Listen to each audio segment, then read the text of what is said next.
My dear students of class 10, I think all of you are now trapped in your house because of COVID-19. সবাই খুব কষ্টের মধ্যে আছো এবং পরিস্থিতি যেহেতু খুব তাড়াতাড়ি স্বাভাবিক হওয়ার সম্ভাবনা নেই, তো আমরাও এই পরিস্থিতি থেকে বেরিয়ে আসার জন্য আমাদের মতো করে চেষ্টা করছি। এই পরিস্থিতিতে দাঁড়িয়ে আমরা ডারউইনের কথাই মাথায় রাখবো, struggle for existence, survival of the fittest. এই বিজ্ঞানকে অস্বীকার করার কোনো জায়গা নেই। এই পরিস্থিতিতে দাঁড়িয়ে ডারউইনকে মেনে নিয়েই আমরা এই পরিস্থিতি থেকে বেরিয়ে আসার জন্য আমাদের মতো করে পন্থা নিরূপণের চেষ্টা করব। তোমাদের অনেকের বাবা মা এবং তোমাদের কথাতেই আমরা এবার ক্লাস 10-এর পাঠদান শুরু করব। আজকে আমি তোমাদের সঙ্গে lesson 4 my own true family by Ted হিউজের লেখা এই কবিতাটি আজকে আমি তোমাদের সঙ্গে পড়ব। তো কবিতাটি পড়তে গিয়ে প্রথমত আমরা এই পদ্ধতিতে একটু সমস্যার সম্মুখীন হব। তোমরাও অভ্যস্ত নয়, আমরাও নতুন, ফলে সেগুলো আমরা আস্তে আস্তে কাটিয়ে উঠব। প্রথমেই আমরা কবিতাটির শিরোনামের জায়গাতে যাব, মাই ওন ট্রু ফ্যামিলি, আমার নিজের সত্যিকারের পরিবার। তো প্রথমে টাইটেলটা দিয়েই আমরা যদি কবিতাটাতে ঢোকার চেষ্টা করি, তাহলে আমার নিজের পরিবার বলতে কি বোঝায়, আমার পরিবার বলতে কি বোঝায় আমি জানি, কিন্তু যদিও তোমরা আমার সামনে নেই, কিন্তু তাও আমি তোমাদেরকেই প্রশ্নটা করব যে তোমার পরিবারের মধ্যে তুমি কাকে কাকে গোনো, কাকে কাকে নাও। তোমরা পাশাপাশি সামনে থেকে উত্তরটা না দিতে পারলেও আমি জানি বাবা মার কথা বলবে, দাদু ঠাকুমার কথা বলবে, পিসি পিসিমা, জেঠু জেঠিমা, ভাই বোন ইত্যাদি ইত্যাদি এরকম কথা বলবে। তো আরও একটু পরিসর বাড়াতে বললে বন্ধু বান্ধব, প্রিয়জন ইত্যাদির কথা বলবে। কিন্তু দুর্ভাগ্যের হলেও সত্যি যে তোমরা কিন্তু বেশিরভাগ ছাত্রছাত্রীরা, যদি দু একজন ব্যতিক্রম থাকো আমি খুব খুশি হব, না হলে বেশিরভাগ কিন্তু কেউ গাছকে আমাদের বন্ধু হিসাবে মানবে না। অথচ দেখো তোমরা সবাই কিন্তু পরীক্ষার হলে লিখছো যে tree is our best friend, গাছ আমাদের সব থেকে বড় বন্ধু, তার উপকারিতা, তার প্রত্যেকটা জিনিস, তার কাঠ থেকে শুরু করে ফুল, মধু, প্রতিটি অংশকে আমরা কিভাবে ব্যবহার করছি মানব কল্যাণে, যে সারাটা জীবন দিয়ে যায়, সেই গাছকে কিন্তু আমরা বন্ধু বলে লিখি, আমরা বন্ধু বলে বক্তৃতা করি, পরীক্ষায় লিখে নম্বর দিই, কিন্তু যখন নিজের পরিবারের সদস্য হিসেবে আমরা লোক গুনতে বলি বা সদস্য গুনতে বলি, তখন কিন্তু তাকে আমরা ধরছি না।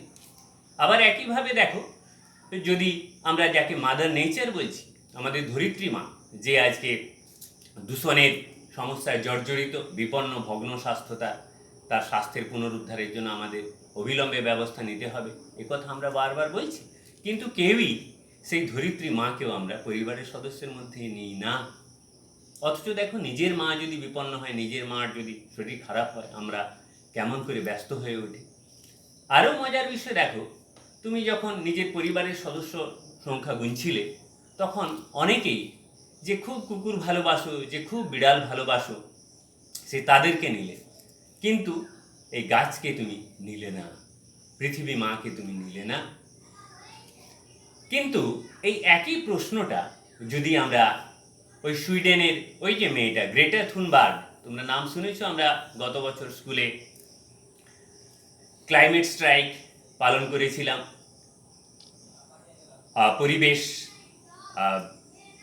পরিবেশের ভালোর জন্য আমরা সারা পৃথিবী জুড়ে, সারা পৃথিবীর মানুষের সঙ্গে আমরাও অংশ নিয়েছিলাম।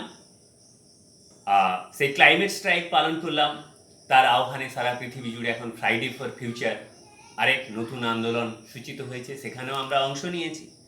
সেই গ্রেটা থুনবার্গকে যদি প্রশ্ন করি তোমার পরিবারের সদস্যকে, তাহলে বাবা মা সবার সঙ্গে সঙ্গে পরিবেশকে নেবে, ধরিত্রী মাকে সে নেবে, ধরিত্রী মাকে যেমন নেবে, গাছপালাকে নেবে। আবার এই একই প্রশ্ন যদি আমরা টেড হিউজকে করি, আজকে আমরা যার কবিতা পড়ব, উনাকেও যদি আমরা এই প্রশ্নটা করতে পারতাম, উনিও কিন্তু তার পরিবারের সদস্যদের মধ্যে গাছপালাগুলোকে নিতেন। তো এই মাই ওন ট্রু ফ্যামিলি, আমার নিজের সত্যিকারের যে পরিবার, সেই পরিবারের মধ্যে কবি কিন্তু গাছপালাগুলোকে নিয়েছে। সেই গাছপালার কথাই আমরা আজকে পড়ব। গাছপালার প্রতি আমরা কীরকম আচরণ করি, সেই আচরণ যদি সঠিক না হয় আমাদের কি শাস্তি পাওয়া উচিত, তারই কাব্যরূপ আজকে আমরা তোমাদের সঙ্গে পড়ব।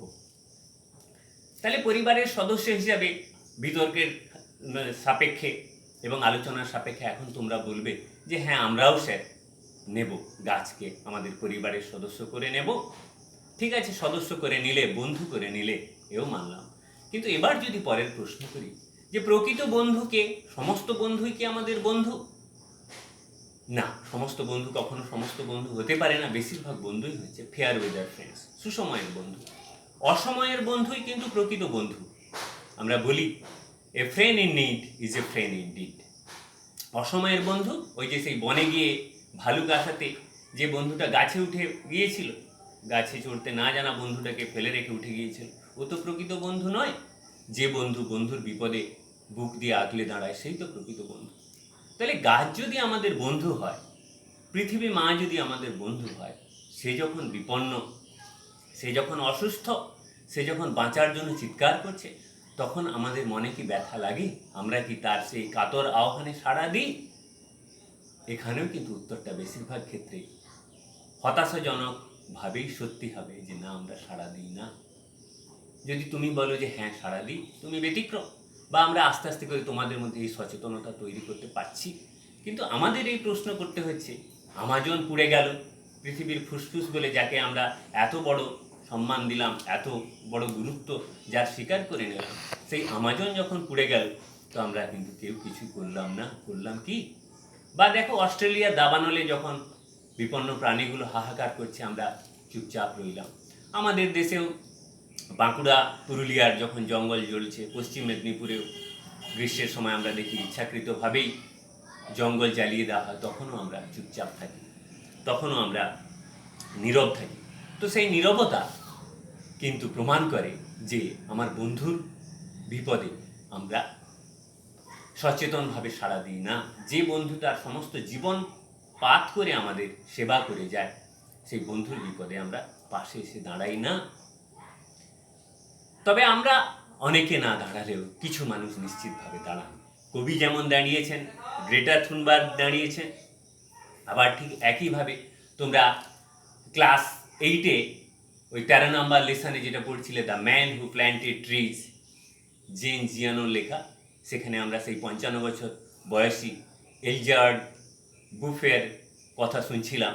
তার সেই একমাত্র ছেলে আর স্ত্রী মারা যাওয়ার পরে সে আর্টসের প্রত্যন্ত এলাকায় চলে এলো এবং সেখানে এসে প্রত্যেক দিন 100টা করে ওই ওকের বীজ পুঁতে পুঁতে পুঁতে পুঁতে একাই কয়েক বছরের চেষ্টায় 11 কিলোমিটার জুড়ে একটা জঙ্গল তৈরি করে ফেলল।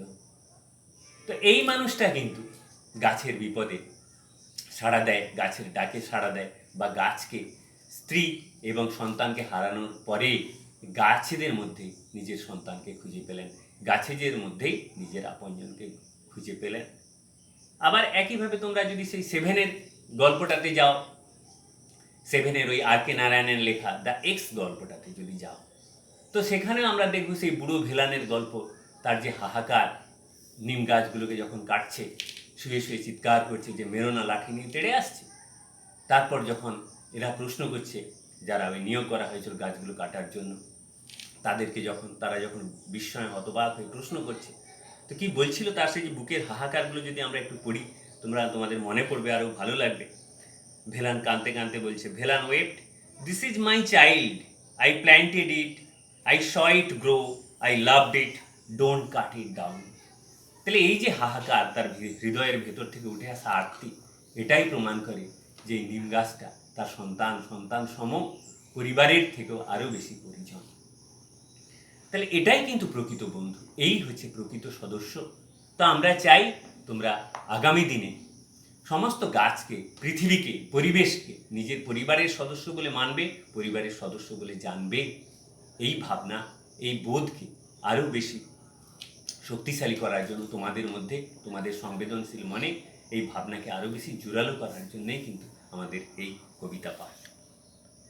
তো সেই কবিতার বিষয়ে আমরা ঢুকব। তার আগে আমরা খুব সংক্ষেপে যদি কবিতাটা সম্পর্কে এবার আমরা বলার চেষ্টা করি, এর প্রেক্ষাপট কী ছিল সেটাও একটু জেনে নিতে হবে। This poem considered to be the development of a letter written by Ted Hughes to the school or educational institution of Great Britain. The letter had the title Children Plant Trees for Tomorrow. Actually, ইংল্যান্ডের বিদ্যালয়গুলোর যারা দায়িত্বপ্রাপ্ত মানুষজন রয়েছেন, শিক্ষক শিক্ষিকা বা পরিচালনার যারা দায়িত্ব রয়েছেন, তাদের উদ্দেশ্যে লিখেছিলেন চিঠিটা। কি সেই চিঠির বস্তু ছিল, বিষয়বস্তু? যে বিদ্যালয়ের সমস্ত ছাত্রছাত্রীদের বৃক্ষরোপণের জন্য, গাছ লাগানোর জন্য উৎসাহিত করা, গাছ লাগানোটাকেই প্রজেক্ট হিসেবে নেওয়া। এটা যদি আমাদের দেশে হতো, আমাদের রাজ্যে হতো, সে এক স্বপ্নের পরিকল্পনা। আমরাও চাই এ ধরনের পরিকল্পনার মাধ্যমে প্রকৃতি আরও সুন্দর, আরও সবুজ হোক। তাহলে children plant trees for tomorrow, যেখানে আমরা সেই গ্রেটা থুনবার্গের বক্তব্যেরও প্রতিধ্বনি দেখতে পাই, ফ্রাইডে ফর ফিউচার, যেখানে গাছ লাগানোর কথা বলা হয়েছে। তো শিশুদের গাছ লাগাতে উৎসাহিত করার জন্য যে চিঠিটা লিখেছিলেন, সেই চিঠি আমরা দেখব পরবর্তীকালে কাব্যের রূপে ধরা পড়ল।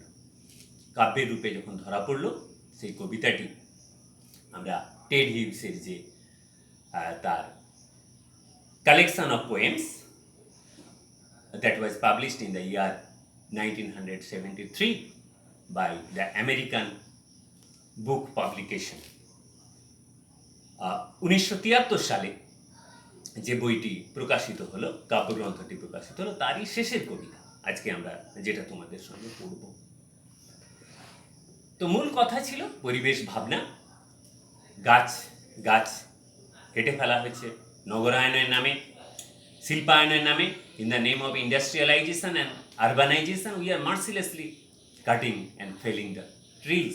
The forests are disappearing day by day. আমরা বোকা কালিদাস, যে ডালে বসে আছি সেই ডালেই কাটছি। তাহলে তার পতন যেমন অনিবার্য ছিল, আমরাও আজকে দেখো সেই পতনের সামনাসামনি এসে পড়েছি। আজকে এই যে লকডাউনে আমরা সবাই বিপন্ন। তাহলে যখন পশুরা কাঁদছিল, গাছগুলো কাঁদছিল, আমরা কিন্তু চুপচাপ ঘরের মধ্যে বসেছিলাম। আর দেখুন নিয়তির পরিহাস, কীরকম আইরনি, আজ আমরা সবাই ঘরবন্দি, পশুরা ঘুরে বেড়াচ্ছি।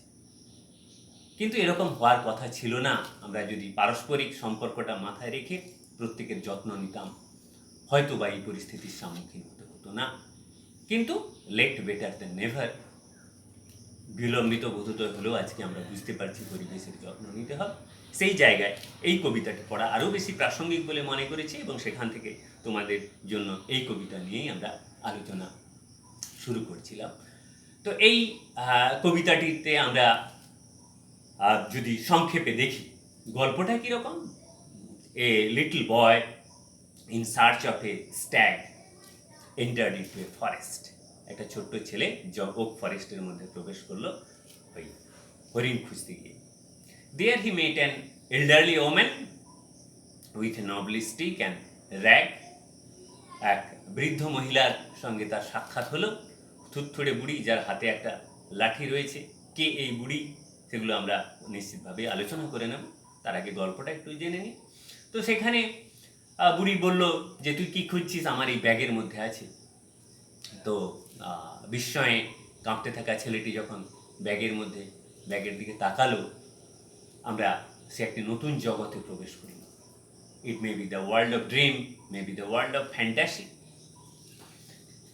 In that dream world, he met a group of oak trees, that's oak tribe, that are staring at him and arguing him and blaming the boy for his callous attitude at the time of felling of a trees or cutting of trees. তো ছেলেটি গাছ কাটলে কোনো কষ্ট পেত না, কোনো তার মধ্যে চাঞ্চল্য, কোনো প্রতিক্রিয়া দেখা যেত না। তাই ওকেরা সব তাকে ঘিরে ধরেছে, তাকে লাঠি দিয়ে ভালো করে বেঁধে ভয় দেখাচ্ছে যে আজকে তোমাকে স্বীকার করতে হবে, তুমি কেন আমাদের দুরবস্থাতে কোনো প্রতিক্রিয়া দেবে না, কেন চুপচাপ থাকবে? যদি আজকে তুমি কথা না দাও, যদি তুমি ওথ না নাও, যদি তুমি প্রতিজ্ঞা না করো যে একটা গাছ যদি কাটা হয় তাহলে দুটো গাছ তোমাকে লাগাতে হবে, যদি না করো এখানেই তোমাকে পুঁতে ফেলবো, মেরে ফেলবো। তো তারপর আমরা দেখলাম when the boy comes out from the dream, or at the end of the dream, the little boy came back to human civilization with the appearance or physique of a child, but his heart was the heart of a tree. তো শিশুটি যখন ফিরে এলো মানুষের সমাজে, মানুষের মধ্যে, তখন সে দেখতে আর পাঁচটা মানুষের মতো হলেও সে আজ রূপান্তরিত মানুষ, পরিবর্তিত মানুষ। সে আজকে গাছকে তার পরিবারের সদস্য বলে জানে, পরিবারের সদস্য বলে মানে, গাছের বিপদে সে নিজেও বিপন্ন বোধ করে। তাহলে এই প্রতীক, এই গল্পের মাধ্যমে আসলে কবি বলতে চাইছেন যে গাছের প্রতি আমাদের ভালোবাসা, আমাদেরকেও প্রত্যেককে ওই ছোট্ট শিশুটির মতো হতে হবে, ওই বালকটির মতো হতে হবে। একটা গাছ কাটলে তার বিনিময়ে দুটো গাছ লাগাতে হবে। ঝড়ে অনেক গাছ নষ্ট হয়ে গেল, আমাদের নতুন করে আবার সাজতে হবে, নতুন করে আবার লাগাতে হবে। প্রকৃতিরকে সঙ্গে নিয়েই আমাদের এগিয়ে যেতে হবে। তো কবিতাটি পড়ার আগে আরেকটা জিনিস আমরা একটু আলোচনা করে নেব। টেড হিউজের যে philosophy, Hugh's philosophy is actually the central idea of this poem. What is that philosophy? This poem is not only highlights the philosophy that encourage the inseparable bond, that reminds us the inseparable bond between man and nature, মানুষ এবং প্রকৃতির মধ্যে যে অবিচ্ছেদ্য বন্ধন। আমরা সৃষ্টির প্রথম লগ্ন থেকে যদি দেখব মানুষ প্রথমে বনবাসী, বনেই তার সব ছিল, সেখানেই তার বাসস্থান, সেই তার খাদ্যের আধান, সেখান থেকে সমস্ত কিছু সংগ্রহ করত।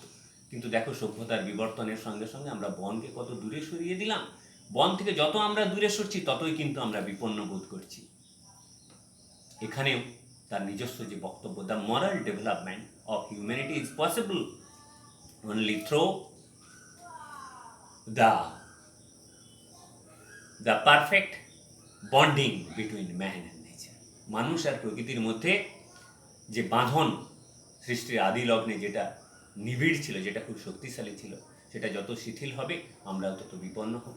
আর আমাদের উন্নয়ন, আমাদের ভালোর জন্য সেই বন্ধনকে আরও শক্তিশালী করতে হবে। আসলে চোখের দেখায় যে উন্নয়ন, এই উন্নয়ন কিন্তু আমাদের দিনে দিনে বিপন্ন করছে, সেটা আস্তে আস্তে দেরিতে হলেও আমরা বুঝতে পারছি। আমরা হিউজিয়ান ফিলোজফির একটু প্রতিচ্ছবি বা খানিকটা হলেও তার আভাস আমরা দেখতে পাবো রবীন্দ্রনাথ ঠাকুরের ওই জন্মান্তর কবিতাটা, যেখানে কবি বলছেন, তোমরাও নিশ্চয়ই জানো কবিতাটা, একটু যদি আমরা দু লাইন বলে নিই। আমি ছেড়েই দিতে রাজি আছি সুসভ্যতার আলো, আমি চাই না হতে নববঙ্গে নবযুগের চালক। আমি নাইবা গেলাম বিলেত, নাইবা পেলাম রাজার খিলাত, যদি পরজন্মে পাইরে হতে ব্রজের রাখাল বালক, তবে নিবিয়ে দেব নিজের ঘরে সুসভ্যতার আলো। যারা নিত্য কেবল ধেনু চড়ায় বংশী বটের তলে, যারা গুঞ্জা ফুলের মালা গেথে পরে পরায় গলে, যারা বৃন্দাবনের বনে সদাই শ্যামের বাসি শুনে, যারা যমুনাতে ঝাঁপিয়ে পড়ে শীতল কালো জলে, যারা নিত্য কেবল ধেনু চড়ায় বংশী বটের তলে। কবি বলছেন সভ্যতার সমস্ত আলো, সভ্যতার সমস্ত যে উচ্ছ্বাস, একে পিছনে ফেলে আমি গোঠের রাখাল বালক হয়ে থাকতে চাই। সেই যে জঙ্গলের যে আনন্দ, নদীর যে আনন্দ, বটগাছের তলার যে আনন্দ, মাঠের যে আনন্দ, সেই আনন্দ অনেক বেশি শক্তিশালী। সেই আনন্দ মানুষের মনে অনেক বেশি শান্তি নিয়ে আসে। ফলে এই বিধ্বংসী সভ্যতার মুখে দাঁড়িয়ে আমরা বলবো, প্রতিযোগিতার যে চটকদারি সভ্যতা, যেখানে ক্ষণিকের সুখ থাকলেও শান্তি নেই, তাই শান্তির সন্ধানে আমরা প্রকৃতির যত্ন নেব, গাছের যত্ন নেব। সংক্ষেপে আমরা হিউজিয়ান ফিলোজফিও আলোচনা করলাম। এরপরে আমরা কবির সম্পর্কে একটু সংক্ষেপে জেনে নেব। কেন কবিতার পাঠ কবির জীবনীকে বাদ দিয়ে কখনো সম্পূর্ণ হতে পারে না, এ বিশ্বাস তোমাদের মধ্যে যত শক্তিশালী হবে সাহিত্য পাঠ তত বেশি কার্যকরী হবে বলে আমরা মনে করি। Edward James Ted huge, the noted English poet, playwright, and the poet laureate of Great Britain, and the great environmentalist too, was born in the year 1930 on 7th August in Mytholmoric in West Riding district of Yorkshire, England, and definitely he has a safe and secured and quiet childhood in the lap of Mother Nature in his native place. He was very much interested in hunting, fishing, swimming, and at the same time listening stories and reading stories. At the age of 7, he was shifted to Mexborough, a small town of south west Yorkshire, along with his parents, and he was graduated from Cambridge University. But before that, while he was a student of Pembroke College, he brought out his first publication of poems. His deep interest in mythology, birds, animals, insects, and Mother Nature was reflected through his writings. And he set off his literary magazine, Saint Botok's Review. And at the launch party of that magazine, he met Sylvia Plath, the renowned American novelist, short story writer, and poet, whom he married in the year 1956. বিখ্যাত American কবি Sylvia Plath কিন্তু আমাদের এই কবির স্ত্রী ছিলেন, যার অনুপ্রেরণা তাকে কবি হতে অনেক বেশি করে অনুপ্রাণিত করেছিল। তো তারই অনুপ্রেরণা আমরা দেখব, তাকে সফল কবি হিসাবে, সফল লেখক হিসাবে প্রতিষ্ঠিত করলেন। And his noted works include the birthday letters, the hawk in the rain, cave birds, flowers instinct, flowers insects, moods, town, and many others. His love for nature, animals, and birds often reflected, and in his poetry in the form of deity, metaphor, persona, icon, etc., etc., that will be discussed at the time of the reading of this poem. His love for lyric and dramatic monologue is also important features of his poetry. He was given the honor of Poet Laureate of Great Britain in the year 1984. 1984 সালে তাকে ইংল্যান্ডের রাজকবির শিরোপা দেওয়া হয়। তো ইংল্যান্ডের শ্রেষ্ঠ কবিকে এই সম্মানটি দেওয়া হয়, যেটি তিনি আমৃত্যু যে চেয়ারে তিনি অধিষ্ঠান করে গেছেন। আর শুধু এই পুরস্কার নয়, at the same time he was also given the honour and award forward poetry prize, T.S. Eliot Prize, and many others. This great poet passed away in the year 1998 on October 28. সংক্ষেপে আমরা এভাবেই কবির জীবনে একটু আলোচনা করে নিলাম। এখানে শুধু বলবো তার হয়ে ওঠা, পরিবেশের প্রকৃতি যে ভালোবাসা, শৈশবের যে ভালো লাগা, সেগুলো কবিতার ছত্রে ছত্রে বিভিন্নভাবেই প্রকাশিত হয়েছে। এবার আমরা শেষ পার্টে যাব। কবিতাটি পড়ার আগে কবিতার কয়েকটি যে প্রয়োজনীয় বৈশিষ্ট্য যেটা আমাদের জেনে নিতে হবে, সে সম্পর্কে একটু সংক্ষেপে আমরা আলোচনা করে নেব। The important features of this poem that is essential to understand, to go through the poem properly. কবিতাটা সঠিকভাবে পড়তে গেলে এই বৈশিষ্ট্যগুলো আমাদের মাথায় রাখতে হবে। সেখানে আমরা প্রথমেই যে বৈশিষ্ট্যগুলো আলোচনা করবো তার মধ্যে প্রথমেই আসছে সুরিয়ালিজম। সুরিয়ালিজম একটু কঠিন শব্দ, হয়তো বা তোমরা প্রথম শিখছো, তবে আমরা সোজা করে বলে নেব। A literary movement that wanted to resolve the contradiction between dream and reality. সাহিত্যের অঙ্গনে একটি সাহিত্যের অন্যতম বলবো ভাবনা, যেখানে হচ্ছে বাস্তব আর কল্পনার মধ্যে যে ফারাক সেটাকে ভেঙে দেওয়ার চেষ্টা করা হচ্ছে। আমরা তোমাদের শেখাই কল্পনার জগৎ আর বাস্তবের জগৎ পুরো আলাদা, কিন্তু সাহিত্য এই কথা মানে না।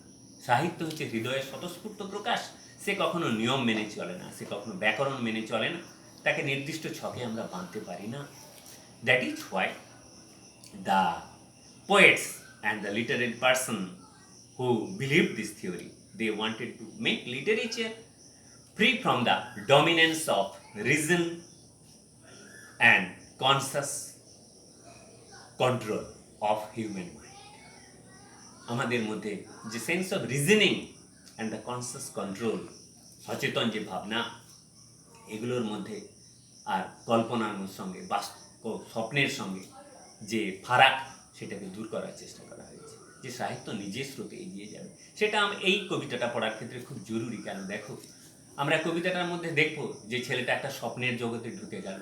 সেই বনের ভেতরে গিয়ে বুড়ির সঙ্গে দেখা হওয়ার পরে স্বপ্নের জগতে প্রবেশ করল। আবার সেই স্বপ্নের থেকে যখন সে বেরিয়ে এলো, সে এক রূপান্তরিত মানুষ। সে এখন গাছ পৃথিবীকে নিজের সত্তার সঙ্গে এক করে দেখে, তার হৃদয়ে গাছের অবস্থান। তাহলে দেখো স্বপ্ন কীভাবে আবার বাস্তবে সুন্দরভাবে ফিরে এলো। আমরা চাই এরকম স্বপ্নই আমরা দেখি, যে স্বপ্ন মানুষকে সুন্দর করে, মানুষকে আরও বেশি মানবিক করে তোলে, মানুষকে আরও বেশি সংবেদনশীল করে তোলে। সেরকম স্বপ্নের সঙ্গে বাস্তবের যোগাযোগ আমরা স্থাপন করতেই চাই। টেড হিউজের মাধ্যমে সেটা আমরা দেখব কবিতাটা যখন পড়ব। আর সিম্বলিজম আরেকটি বৈশিষ্ট্য। সাহিত্যকে আসলে সুন্দর করে তুলতে গেলে যেমন গহনা পড়লে মানুষকে বা কোনো নারীকে সুন্দর রূপে দেখি আমরা, ঠিক একইভাবে সাহিত্যের অলঙ্কার হচ্ছে symbolism, metaphor, personification, irony, images etcetera etcetera, সেগুলো আমরা প্রয়োজন মতো আলোচনা করব। তো সিম্বলিজম, তোমরা সিম্বলিজমের সঙ্গে জানো, red rose is the symbol of love and passion, similarly white flag is the symbol of piece, and similarly colour red light, it is the symbol of danger etcetera etcetera. তোমরা এগুলো তো নিশ্চিতভাবে জানো। এবং এই কবিতার ক্ষেত্রে আমরা দেখব সিম্বল খুব গুরুত্বপূর্ণ একটি ভূমিকা নিয়েছে। এখানে আমরা দেখব সেই যে বৃদ্ধ নারী, বৃদ্ধ মহিলা, সে কার প্রতীক, সে কিসের প্রতীক, সেটা আমরা আলোচনা করবো যখন কবিতাতে পড়ব। তবে সংক্ষেপে বলে নেব, ওই বিধ্বস্ত বিপন্ন যে ধরিত্রী মা, তার প্রতীক। আমরা দেখব হরিণের সন্ধানে বালকটি ঘুরে বেড়াচ্ছে, এটা কিসের প্রতীক, সেটা আমরা আলোচনা করব।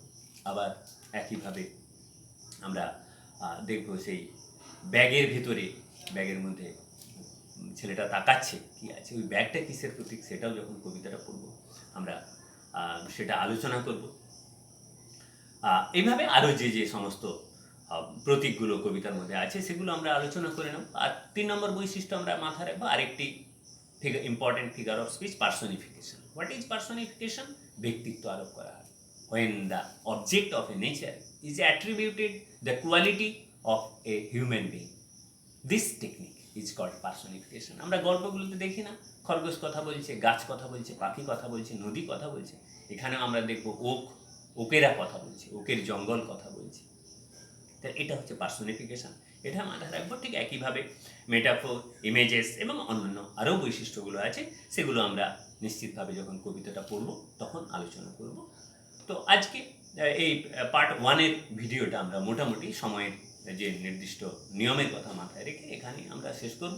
তবে তার আগে তোমাদের আমরা বলবো যে পার্ট 2-তে আমরা যখন প্রবেশ করব, পার্ট 2-তে আমি কবিতাটা পড়ব তোমাদের সঙ্গে সঙ্গে। আমিও ব্ল্যাকবোর্ডে এখানে নেই, ব্ল্যাকবোর্ড কথাটা যদিও চলে আসে সহজত অভ্যাসের কারণে, হোয়াইট বোর্ডে আমিও কবিতাটা লিখে নেব। তোমাদের সঙ্গে সঙ্গে আমি কবিতাটা পড়বো। তার আগে শুধু বলবো যে তোমরা নিজেরা এই লেসন 4 বইয়ের লেসন 4 পেজ নাম্বার 31 এটা খুলে মাই ওন ট্রু ফ্যামিলি কবিতাটা আমি যে কথাগুলো বললাম সেটা মাথায় রেখে নিজের মতো করে পড়তে শুরু করো। মুখস্থ করার দরকার নেই। কবিতা পড়ার ক্ষেত্রে বোধটা বেশি জরুরি, অনুভূতিটা বেশি জরুরি, আবেগটা জরুরি, ভাবনাটা জরুরি। শব্দের থেকে ভাবনা গুরুত্বপূর্ণ। তাই তোমরা পড়ো এবং পড়ে দেখো কোন কোন জায়গাগুলোতে সমস্যা হচ্ছে, সেগুলো তোমরা আন্ডারলাইন করে রাখো। এবং আমি নিশ্চিত আমি যখন পার্ট 2-র ভিডিওটাতে যাব তোমাদের প্রতিটি আন্ডারলাইন করা অংশ আমি ব্যাখ্যা করে বলে যাব এবং দেখবে তাতে তোমার যে সমস্যা যেটুকু ছিল সেগুলো সুন্দরভাবে সমাধান হয়ে যাবে। এবং একথা মনে রেখেই তোমাকে পড়তে হবে, self study is the best way of learn. নিজের পাঠ নিজে যত শিখবে, নিজের শেখা সব থেকে বেশি শক্তিশালী। আজকের এই যে বিপন্ন সময়, যেখানে আমরা স্বাভাবিক কাজকর্ম করতে পারছি না, সেই জায়গায় দাঁড়িয়ে তোমাদের বলবো, নিজের শক্তির উপর নির্ভর করো, নিজের মধ্যে যে সম্ভাবনা লুকিয়ে আছে সেটাকেই ব্যবহার করার চেষ্টা করো, নিজে পড়ার চেষ্টা করো। তুমি যেদিন চেষ্টা করবে দেখবে পড়াটা অনেক বেশি সহজ হয়ে যাবে। বাকি যেটুকু সাহায্য লাগবে আমরা এভাবেই তোমাদের সাহায্য করতে পারবো। এছাড়াও হোয়াটসঅ্যাপ নাম্বার রয়েছে, টেলিফোন রয়েছে, সেগুলোতেও তোমরা প্রয়োজন মতো যোগাযোগ করবে। দেখবে যে কোনো সমস্যাই আমাদের সামনে সমস্যা হয়ে দাঁড়াবে না।